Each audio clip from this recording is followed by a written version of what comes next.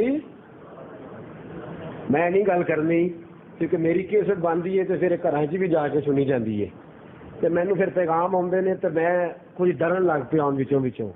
تھی آخو تو کر دیا گل شرطے میں تھی گھر جا کے کیسٹ نہیں سنانی. وعدہ کرتے ہیں آپ. میں ہوں تک یہی سنتا آ رہا کہ بھراواں دا گزارا تے بیویاں دا جی انجی گل ہے. دسو گے تو نہیں گھر جا کے گل. مینو ایک خاتون نے ایک رکا بھیجا، انہیں آخیا حضرت جی یہ ساریا جنیاں تسی گلاں کرتے ہو بندیاں دے آکے تاں کرتے ہو کہ تسی آپ بندے ہو. تھوڑا سا خیال کریں، آپ ان کو بھی کچھ سمجھایا کریں. بڑے بڑے ظلم و ستم ڈھائے جاتے ہیں. تو میں نے اس پر بھی بڑی باتیں کی ہیں، وہ ساری ریکارڈ ہیں. اگر اللہ توفیق دے سنتا ہوں میں کہ بھائیوں کا گزارا ہوتا ہے بھابھیوں کا. یہ کیسی بھابھی ہے کہ جو شوہر کی شکایت لگاتی ہے تو دیور کو لگا رہی ہے؟ ذرا محبت کی اس کیفیت کو ناپیے گا اور دیکھیے گا جناب سلمان فارسی کے کردار کو کہ بھابھی پیغام بھیجتی. حضرت ابو درداء کی زوجہ کہتی ہے سلمان تو ابو درداء کا بھائی ہے اور نسبی بھائی اور ہوتے ہیں، تو ایسا بھائی ہے جسے ابو درداء کا بھائی مصطفیٰ نے بنایا ہے، رسول اللہ صلی اللہ علیہ وسلم نے بھائی بنایا ہے. کہا تیرا بھائی ساری رات روزہ رکھتا ہے، سارا دن روزہ رکھتا ہے، ساری رات عبادت کرتا ہے. اس نے تو دنیا داری چھوڑ ہی دی ہے، کھانا بڑا کم کھاتا ہے، گھر میں کسی شخص کے ساتھ بات چیت نہیں کرتا، سمجھائیے. حضرت سلمان فارسی بھابھی کی شکایت پہ بھائی کو ڈانٹ رہے ہیں. بھابھی کی شکایت پہ بھائی کو. ذرا صحابہ کا مزاج دیکھو. گھروں کو میدان جنگ بنا دیا گیا ہے. محبتوں کے رشتے، پیار کے رشتے، خلوص کے رشتے ختم ہوتے چلے جا رہے ہیں. حضرت سلمان فارسی رضی اللہ تعالیٰ عنہ نے کیا کہا تجھے نہیں پتا کہ نبی کریم علیہ السلام نے فرمایا روزہ بھی رکھو، افطار بھی کرو، رات عبادت بھی کرو تو کچھ دیر آرام بھی کرو. فرمایا سلمان تو حضور کی حضرت سلمان کہنے لگے ابو درداء حضور کی سنت کو سمجھیے اور جو نبی پاک کا طریقہ ہے اس کے مطابق زندگی کے شب و روز کو آپ تشکیل دیجیے. حضرت ابو درداء کہنے لگے چلنا چل کے حضور سے فیصلہ کرا لیتے ہیں. نبی کریم علیہ السلام کی خدمت میں مقدمہ آیا کہ یا رسول اللہ سلمان کہتے ہیں کہ مجھے کچھ دیر عبادت کرنی چاہیے، رات کچھ دیر آرام کرنی چاہیے، نفلی روزے تھوڑے رکھنے چاہیے، کچھ دیر مجھے افطار میں بھی رہنا چاہیے. میں کہتا ہوں نہیں، زندگی تھوڑی ہے، ساری رات عبادت ہونی چاہیے، ہمیشہ نفلی روزہ ہونا چاہیے. حضور آپ کیا فرماتے ہیں؟ حضور نے فرمایا میں وہی کہتا ہوں جو سلمان کہتا ہے، میں وہی کہتا ہوں جو میرا. فرمایا کچھ دیر عبادت کر، کچھ دیر آرام کر، کچھ دن روزے رکھ، کچھ دن کھان پی کے گزارا کر. حضرت سلمان فارسی میری سنت کے قریب ترین تجھے درس دے رہے ہیں. دوستو یہ مزاج حضرت سلمان فارسی رضی اللہ تعالیٰ عنہ کا یہ معاشرتی زندگی ہے. گھر کوئی نہیں بنایا، نکاح کوئی نہیں کیا، وقت گزرنے لگا. میرے رسول کریم صلی اللہ تعالی وسلم محبت کی باتیں حضرت سلمان فارسی کی صحابہ کو بتانے لگے. حضور کا وصال ہو گیا. صحابہ کہتے ہیں کتنے ہی دن سلمان نظر ہی نہیں آئے. وہ زنا دے دل بر جانی بچھڑن کون روے پھر تھوڑا، اے سب روگاں دا روگ محمد جس دا نام بچھوڑا. کہتے ہیں ایک دفعہ حضرت ابو بکر صدیق کو ملے، فرمایا تو کہاں رہتا ہے؟ کہ حضور چھپ چھپ کے وقت گزارتا ہوں، اس لیے کہ مدینے کی گلیاں اب میں جب دیکھتا ہوں تو مجھے لگتا ہے یہ مجھے ساری کی ساری ویران نظر آتی ہے، چھپ چھپ کے وقت گزارتا ہوں، اگر آپ اجازت دے دیں تو میں چلا جاؤں. فرماتے جناب صدیق اکبر نے کہا کہیں جانے کی اجازت نہیں، آپ کو مدینے رہنا. حضرت سلمان فارسی وقت گزارتے رہے. وقت آ گیا حضرت عمر فاروق کا، مدائن کا علاقہ فتح ہونے لگا تو حضرت سلمان فارسی کو امیر لشکر بنا کے بھیجا. صرف دن کے صوفی نہیں، صرف رات کو ہو نہیں، میں کھٹکتا ہوں دل عالم میں کانٹے کی طرح، اور تو فقط اللہ اللہ ہو ہلکا یاراں تو بریشم کی طرح نرم، رزم حق و باطل ہو تو فولاد ہے مومن. حضرت سلمان فارسی رضی اللہ تعالیٰ عنہ، کم کر دیں اس کو سادہ کریں، حضرت سلمان فارسی رضی اللہ تعالیٰ عنہ میدان عمل میں بھی نکلے، فارس کے لوگوں کے ساتھ لڑائی کرنے لگے تو عجیب جملہ کہا، کہنے لگے لوگوں میں فارسی ہوں لیکن مصطفیٰ کا کلمہ پڑھا ہے تو عربیوں نے مجھے امیر لشکر بنا لیا ہے. فرمایا آؤ میں تمہیں دعوت دیتا ہوں، میرے محبوب کی غلامی میں آؤ گے تو رنگ نسل کے امتیاز ختم ہو جائیں گے. فرمایا مجھے عربیوں نے اپنا امیر بنا لیا ہے. مسند امام محمد بن حنبل میں ایک حدیث ہے، حضور نے فرمایا تم عربیوں سے کبھی بغض نہ رکھنا، میں بھی عربی ہوں، لیکن فرمایا عربیوں کو ان کا تعصب ہلاک کر دے گا. یہ مسند امام احمد بن حنبل میں موجود ہے. فرمایا تم نے بغض نہیں رکھنا، لیکن ان کا جو تعصب ہے نا کہ ہم عربی ہیں اور باقی اجمی ہیں، یہ تعصب میں ہلاک کر دے گا. تم نہ بغض رکھنا، تم محبت کرنا میری وجہ سے، لیکن ان کا تعصب. حضرت سلمان فارسی رضی اللہ، یہ بعد کے دور کے عربیوں کی بات ہے، ورنہ جو صحابہ کا زمانہ تھا وہ تو عرب کے ایک عاجزی درویشی اور فقیرانہ زمانہ تھا. حضرت سلمان فارسی نے دعوت دی، پھر مدائن میں جنگ کی، فتح ہو گئی، واپس لوٹ آئے. حضرت فاروق اعظم سے کہا میں نے علاقہ فتح کر لیا ہے. تو آپ فرمانے لگے اب میرا حکم بھی سن لیں. کہا وہ کیا؟ کہنے لگے میں آپ کو مدائن کا گورنر بنانا چاہتا ہوں.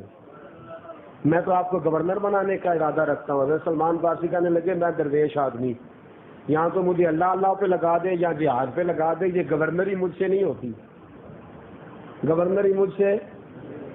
اللہ کسی کو موقع ملے تو صحیح کو جانے دیتا ہے. فرمایا میں یہ کام نہیں کر سکتا. انہوں نے کہا نہیں آپ نہیں کریں گے، اچھے لوگ نہیں کریں گے تو برے آئیں گے، آپ کو ہی کرنی ہے. مدائن کے لوگوں کو خط لکھا، تمہیں مبارک ہو، تمہارے پاس اس شخص کو بھیج رہا ہوں جس سے اللہ کے رسول ہمیشہ راضی رہے. وہ آدمی آ رہا ہے. آ گئے سارے، سارا مدائن کے مسلمان استقبال کرنے باہر آ گئے.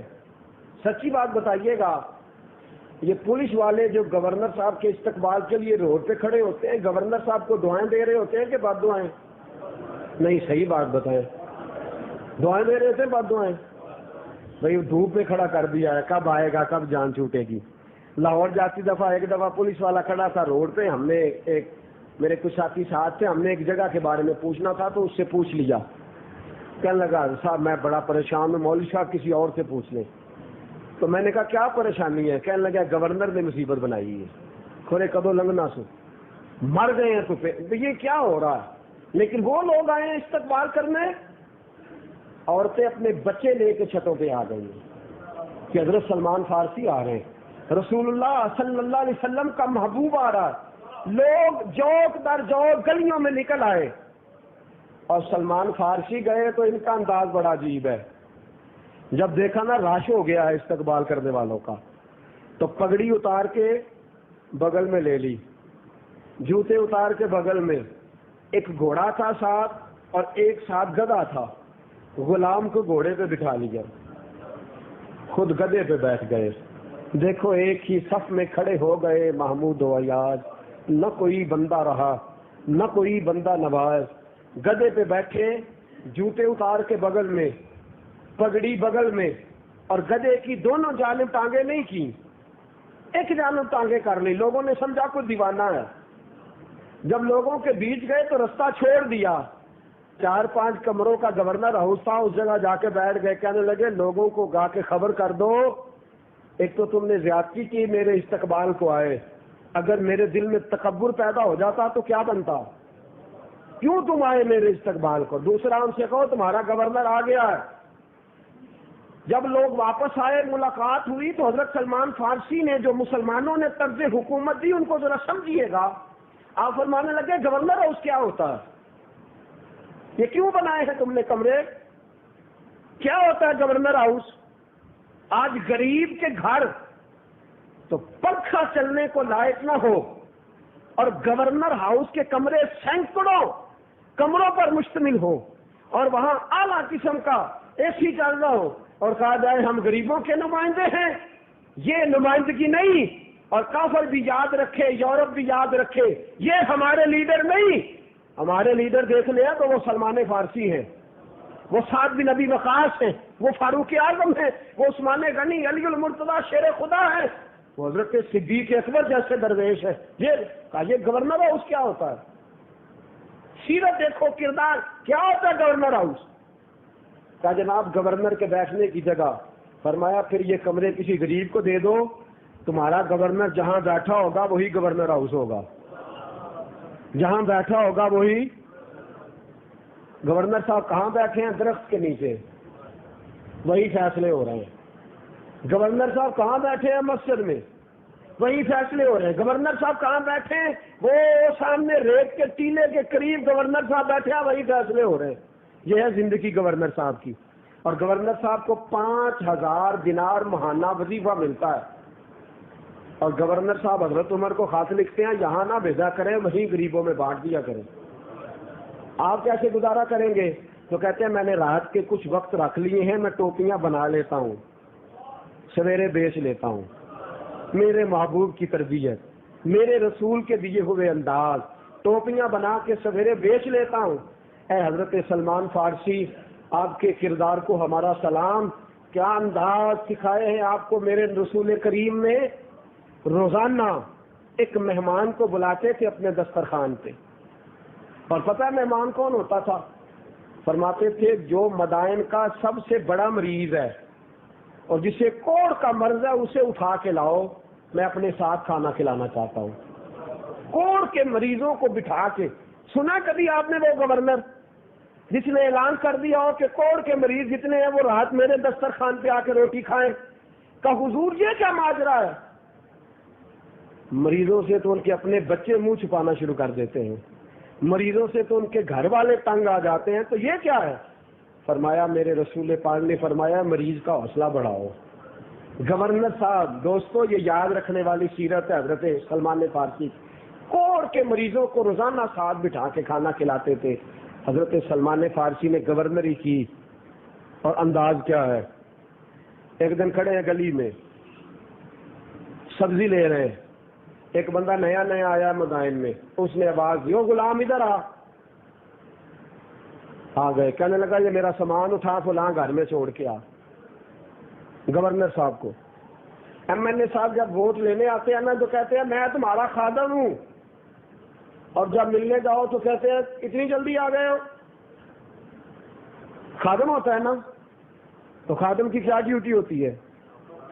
اے سی والے کمرے میں بیٹھے، ملنے جائے تو کوئی گھر کوئی نہیں۔ خادم کا تو آپ نمبر نہیں ڈائریکٹ ملا سکتے، یہ آپ کے خادم کا حال ہے۔ حضرت سلمان فارسی رضی اللہ تعالیٰ عنہ نے سر پہ مہمان کا بوجھ رکھا ہوا اور جا رہے ہیں۔ جب شہر میں داخل ہوئے تو لوگ کہنے لگے حضور آپ کیا کر رہے ہیں، ہمیں دے دیں۔ مہمان نے دیکھا کہ میں نے تو گورنر کے سر پہ بوجھ رکھ دیا ہے، یہ تو گورنر صاحب ہیں، قدموں میں بیٹھ گیا، کہنے لگا غلطی ہو گئی۔ فرمانے لگے کوئی غلطی نہیں ہوئی، میں قوم کا خادم ہوں، اور اب میں جہاں تو کہتا ہے وہاں پہنچا کے آؤں گا۔ حضرت سلمان فارسی رضی اللہ تعالیٰ عنہ وہاں پہنچا کے آئے۔ وہ شخص جتنے دن مدائن رہا، جن کا مہمان تھا انہیں بھول گیا اور سارا دن حضرت سلمان کی نوکری کرتا رہتا۔ دعوت ہوئی مدائن کے جو جتنے لوگ، اچھا یہ مدائن شہر پتہ کون سا ہے؟ یہ بغداد کے قریب ایک جگہ ہے۔ آج کل اس کا نام مدائن نہیں ہے، آج کل اس بستی کا نام ہے سلمان پاک۔ بستی سلمان پاک یہ نام ہے اس علاقے کا۔ اب اس کو مدائن نہیں کہتے، بستی سلمان پاک کہا جاتا ہے۔ حضرت سلمان فارسی نے دعوت ہوئی، کچھ مشورہ کرنا تھا تو ارد گرد کے صوبوں کے سفیر، مشیر، گورنر، بڑے بڑے عہدیدار آ کے بیٹھے، دسترخوان بچھا۔ نبی پاک صلی اللہ علیہ وسلم کی حدیث ہے، حضور نے فرمایا اگر کوئی لقمہ تمہارے ہاتھ سے دسترخوان پہ گر جائے اور تم اسے اٹھا کے کھا لو تو اللہ تمہاری بخشی فرما دے گا۔ زمین میں گر گیا، مٹی میں گر گیا، معاملہ اور ہے، دسترخوان پہ گرے اٹھا کے کھا لو، اس کی برکت سے ہی اللہ تمہیں بخش دے گا۔ حضرت سلمان کے ہاتھ سے روٹی گر گئی دسترخوان پہ۔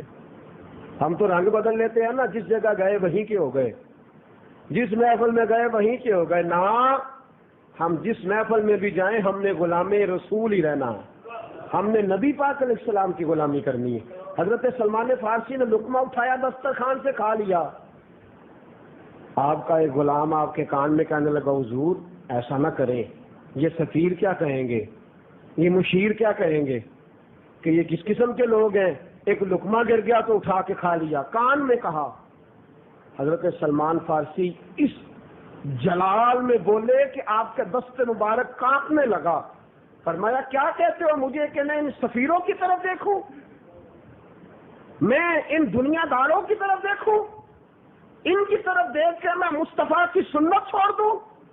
آپ نے فرمایا مجھے عزت کسی وڈیرے نے، کسی وزیر نے، کسی مشیر نے نہیں دی، فرمایا مجھے جتنی بھی عزت عطا فرمائی ہے محمد عربی نے عطا فرمائی ہے صلی اللہ تعالی وسلم۔ فرمایا میں کسی کی طرف دیکھ کے اپنے رسول کا طریقہ چھوڑ سکتا؟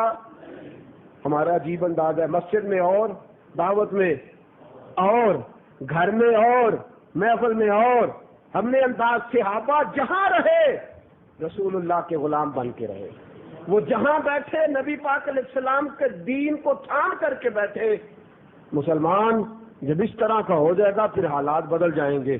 حضرت سلمان فارسی نے زاہدانہ زندگی گزاری، پوری زندگی دنیا داری کو، نکاح بھی فرمایا، اللہ نے 3 بیٹیاں بھی عطا فرمائی، 3 بیٹیاں بھی اللہ نے عطا فرمائی، نکاح بھی فرمایا، لیکن مال و دولت کو کبھی قریب نہیں آنے دیا۔ مکان بنایا تو جس شخص نے مکان بنانے کو کہا آپ اس سے کہنے لگے مکان اس طرح بنانا کہ میرا ہاتھ جو ہے چھت کو لگے اور 2 آدمی لیٹے تو تیسرے کی جگہ مشکل سے بنے۔ کہا یہ کس طرح کا مکان ہوگا؟ فرمایا اس طرح کا جس طرح کا حجرہ سیدہ عائشہ تھا، اس طرح کا جس طرح کا حجرہ سیدہ عائشہ تھا۔ حضرت سلمان فارسی بوڑھے ہو گئے، طبیعت مبارک میں نکاحت آ گئی، واپس آ گئے، کہنے لگے حضرت عمر سے کہ اب گورنری نہیں کر سکتا، کسی اور کو مقرر کر دیں، اب مجھ سے لوگوں کے معاملات حل نہیں ہوتے، میں چاہتا ہوں میں اب باقی وقت اللہ اللہ کر کے گزاروں۔ حضرت عمر نے خط لکھا اہل مدائن کو کہ تمہارے گورنر صاحب کہتے ہیں میں گورنری نہیں کرتا، گھوڑوں پہ، گدھوں پہ، خچروں پہ، اونٹوں پہ بیٹھ کے سارا مدائن مدینے آ گیا۔ حضرت عمر فاروق رضی اللہ تعالیٰ عنہ نے فرمایا بتاؤ آنے والوں تمہارا گورنر کیسا ہے؟ لوگوں کی چیخیں نکل گئی، لوگ رو پڑے۔ ایک بزرگ اٹھے، کہنے لگے عمر جب سے سلمان آیا ہے یتیم بچیوں نے کہنا شروع کر دیا ہے کوئی ہمیں یتیم نہ کہے، جب سے سلمان آیا ہے بھوکوں نے کہنا شروع کر دیا ہے کوئی ہمیں بھوکا نہ کہے، جب سے سلمان آیا ہے بے آسرا لوگوں نے کہنا شروع کر دیا ہے اب ہمارے پاس بہت بڑا آسرا ہے، جب سے سلمان آیا ہے بے گھروں کو گھر مل گئے ہیں۔ کہا وہ لاچار بیمار جن کے قریب کوئی نہیں جاتا تھا سلمان انہیں پاس بٹھا لیتا ہے، خدا را ہمارا گورنر نہ بدلیے گا۔ حضرت سلمان فارسی کھڑے ہو گئے، کہنے لگے میں بوڑھا ہو گیا ہوں، اب میرے اندر طاقتیں نہیں رہی، خدا را کبھی ایسا ہوا ہے کوئی حکمران جائے تو لوگ روئیں؟ رو رو کے لوگوں نے کہا خدا را ہمارا گورنر نہ بدلا جائے۔ حضرت عثمان نے کہا مجھے معاف کر دو، میں ایسے آدمی کا نام پیش کرتا ہوں جو مجھ سے بھی بہتر ہے. کون؟ کہا میں حضرت سعد بن ابی وقاص کا نام گورنر کے لیے پیش کرتا ہوں. حضرت اب وہ لوگ پتہ کیا کہنے لگے مدائن کے؟ کہنے لگے جی بالکل ٹھیک ہے، ہمیں وہ گورنر منظور ہے، پر ہماری ایک شرط ہے، ہم ان کی گورنری تب قبول کریں گے جب آپ مستقل رہائش مدائن میں رکھیں گے. ہم آپ کو یہاں رہنے نہیں دیں گے، آپ کو وہیں رہنا پڑے گا. اتنی محبتیں، اتنا پیار. حضرت سلمان نے کہا نہیں، میں تو آخری وقت مصطفیٰ کے مدینے میں گزاروں گا، میں تو حضور کے شہر مقدس میں اپنا وقت گزاروں گا، میں نہیں جاؤں گا. وہ لوگ اتنا روئے کہ حضرت فاروق اعظم بھی رو پڑے. فرمایا اے سلمان آپ واپس چلے جائیں، ان لوگوں کا خلوص آپ کی محبت سے بہت زیادہ ہے، آپ جائیے. حضرت سلمان فارسی مدائن آ گئے. جناب سعد بن ابی وقاص رضی اللہ تعالیٰ عنہ گورنر بن گئے. 3 لوگوں کے ساتھ ہمیشہ کا. حضرت ابو درداء تو وصال کر گئے، 3 لوگوں سے گرانہ رہا. ایک حضرت عبداللہ بن سلام سے، ایک حضرت سعد بن ابی وقاص سے چونکہ وہ پاس تھے، اور تیسرا اکثر ٹائم نکال کے مدینے جاتے تھے. کس لیے آئے ہو؟ کہا ایک تو روضہ رسول کی زیارت کرنے آیا ہوں، اور دوسرا میں امام حسن سے ملنے آیا ہوں. ساری زندگی نبی پاک کے نواسوں کے پاس آتے، بات کوئی نہ کرتے، ذکر کوئی نہ کرتے. حضور کے شہزادوں کے پاس آتے، امام حسن سے ہاتھ ملاتے، امام حسن کا چہرہ دیکھتے رہتے، آنسو بہاتے رہتے. کتنی دیر کھڑے رہتے، امام حسن کی زیارت کرتے، واپس چلے جاتے. جب بوڑھے ہو گئے، زیادہ کمزوری آئی، تو حضرت سعد بن ابی وقاص کو پیغام دیا. کہا کسی طریقے مدینے پیغام بھیجیے، اور امام حسن سے کہیے میں آپ کے نانا کا نوکر ہوں، طاقت نہیں رہی اب چل کے مدینے آ سکوں. عمر مجھے پابند کر گئے تھے کہ میں نے، حضرت عثمان کا دور آ گیا کہ میں نے اب مدائن میں وقت گزارنا ہے، اگر ہو سکے تو آخری بار ایک بار مجھے آ کے مل تو جائیں. امام حسن آتے ہیں تو مجھے لگتا ہے جلوہ مصطفیٰ کی زیارت ہو گئی ہے. حضرت سعد بن ابی وقاص نے پیغام بھیجا. امام حسن وہاں سے چلے، مدائن آئے. جیسے ہی امام حسن دروازے سے داخل ہوئے، بوڑھے حضرت سلمان فارسی، بوڑھے، نکاحت اتنی ہے کہ اٹھا نہیں جاتا. امام حسن آئے، حضرت سلمان فارسی نے رونا شروع کر دیا، تڑپنا شروع کر دیا. اٹھنا چاہا تو بستر پہ گر گئے. امام حسن قریب آئے، چارپائی پہ بیٹھے. حضرت سیدنا سلمان فارسی رضی اللہ تعالیٰ عنہ کہنے لگے حضور میں بڑا پریشان ہوں، میرے لیے دعا کرے. امام حسن کہنے لگے میں جوان ہوں، آپ بوڑھے ہیں، دعا آپ کو کرنی چاہیے. کہا نہیں، آپ سے دعا اس لیے کر رہا ہوں کہ آپ کے نانا سے جو وعدے کیے تھے میں پورے نہیں کر سکا. آپ دعا کریں کہ میں حضور کی بارگاہ میں جاؤں تو مجھے شرمندگی نہ اٹھانی پڑے. حضرت سلمان فارسی رضی اللہ تعالیٰ عنہ سے امام حسن کہنے لگے وعدہ کیا کیا تھا، کیا نہیں پورا کر سکے؟ عرض کی حضور نبی کریم نے فرمایا تھا اتنا مال پاس رکھنا جتنا مسافر کے پاس ہوتا ہے. یہ حضور نے مجھ سے کہا تھا، میں وعدہ پورا نہیں کر سکا. دیکھیے میرے گھر میں کتنا مال ہے، کتنا سرمایہ ہے. امام حسن کہتے ہیں میں نے مال دیکھا تو 1 مٹکا پانی پینے کا، 2 پیالے پانی پینے کے، 1 مشکیزہ، 1 چٹائی وہ بھی ٹوٹی ہوئی. فرماتے ہیں میں نے کل مال کا حساب لگایا تو میں نے کہا حضور یہ تو 15 دینار سے زیادہ نہیں بنے گا، رو کیوں رہے ہیں؟ کہنے لگے امام حسن سے عجیب جملے ہیں، عجیب جملے ہیں. کہنے لگے طبقات ابن سعد میں، کہنے لگے اچھا اگر قیامت کے دن رسول پاک نے میری سرزنش فرمائی اور اگر نبی پاک صلی اللہ علیہ وسلم ناراض ہوئے تو اے سیدہ فاطمہ کے شہزادے آپ سفارش تو کریں گے نا میری، آپ میری سفارش تو کریں گے حضور کی بارگاہ میں؟ حضرت سعد بن ابی وقاص بھی آئے، رونا شروع ہو گئے. کہا ہاں مجھے امید ہے کہ آپ کی سرزنش نہیں ہوگی، آپ کو بغیر حساب کتاب جنت ملے گی.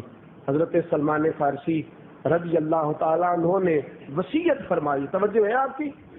لوگ کہتے ہیں تم نے آج یہ عشق کے ترانے ڈھونڈ لیے ہیں، پتہ نہیں کہاں سے لے آئے ہو. وصیت فرمائی امام حسن کو. کہنے لگے حضور میں پرانا نوکر ہوں، پرانا نوکر ہوں، اور میں نے اپنی نوکری کرنے کی کوشش کی ہے، اب میں بچوں گا نہیں، اگر میں مر جاؤں تو میری خواہش ہے کہ سیدہ فاطمہ کا بیٹا میرا جنازہ پڑھائے، آج نہیں، یہ آج نہیں، بعد مرن دے مکھڑا میرا ہو جاوے جے تازہ، سمجھ لینا محبوب میرے نے آن پڑھیا جنازہ، امام حسن نے جنازہ پڑھایا، اور حضرت سعد بن ابی وقاص رضی اللہ تعالیٰ عنہ ان کے قریب گئے، کہنے لگے جاتے جاتے کو نصیحت ہی کر جائے، تو فرمایا 3 چیزوں کا خیال رکھنا، ایک روایت میں 4 ہے، 3 کا خیال رکھنا، یا تو جہاد کے رستے میں انتقال کر جانا، یا جہاد کے رستے میں انتقال کر جانا، یا حج اور عمرے کے رستے میں مر جانا، یہ نہ ہو سکے تو قرآن سیکھتے سکھاتے دنیا سے رخصت ہو جانا۔ فرمایا یہاں جہاد کے رستے میں جانا، حضرت سلمان فارسی وصیت کر رہے ہیں، یہ وصیت یاد رکھیے گا، یہاں جہاد کے رستے میں انتقال کرنا، یا حج اور عمرے کے رستے میں، یہ نہ ہو سکے تو قرآن سیکھتے سکھاتے جانا، امید ہے اللہ بے حساب و کتاب جنت عطا فرما دے گا۔ یہ وصیت فرمائی۔ جناب سلمان فارسی رضی اللہ تعالیٰ عنہ وصال کر گئے، عجیب سناٹا ہے، مدینے سے نور کی جماعت آ رہی ہے جنازہ پڑھنے، نور کی جماعت آ رہی ہے، نور کی۔ حضرت عثمان غنی خود چل کے جنازے میں شریک ہوئے، اور صحابہ کہتے ہیں سفید داڑھی حضرت عثمان کی، امام حسن کے پیچھے نماز جنازہ پڑھا، اور پڑھ کے پھر ان کی میت کے قریب حضرت عثمان غنی گئے، پہلے تو صبر کا پہاڑ تھے، اور جب قریب گئے اور جا کر کے ماتھا چوما، اور پھر جب سیدنا عثمان غنی اٹھے تو مقدس داڑھی سے آنسو گرنے لگے، کہنے لگے سلمان میں نے اپنی آنکھوں سے مصطفیٰ کو تیرا ماتھا چومتے دیکھا ہے، سلمان میں نے اپنی آنکھوں سے حضور کو تجھ سے پیار کرتے دیکھا ہے۔ فرمایا لوگوں آج سلمان رخصت نہیں ہوا، ہم سے علم رخصت ہوا ہے، حکمت رخصت ہوئی ہے، حضور کا محبوب رخصت ہوا ہے۔ حضرت سلمان فارسی رضی اللہ تعالیٰ عنہ کا وصال کے بعد ایک دن وصال سے پہلے حضرت عبداللہ ابن سلام سے کہنے لگے جو ہم 2 دوستوں میں سے پہلے جائے گا واپس آ کے حال بتائے گا۔ حضرت عبداللہ ابن سلام کہنے لگے واپسی کی اجازت ملے گی؟ کہا ہاں، جو اللہ کے نافرمان ہوں گے ان کی روحیں قید ہوں گی، جو اللہ کے فرما بردار ہوں گے جہاں چاہیں گے جائیں آئیں گے۔ حضرت سلمان فارسی وصال کر گئے، جناب عبداللہ ابن سلام کو ملے، فرمایا بتائیے خدا نے آپ کے ساتھ کیا سلوک کیا؟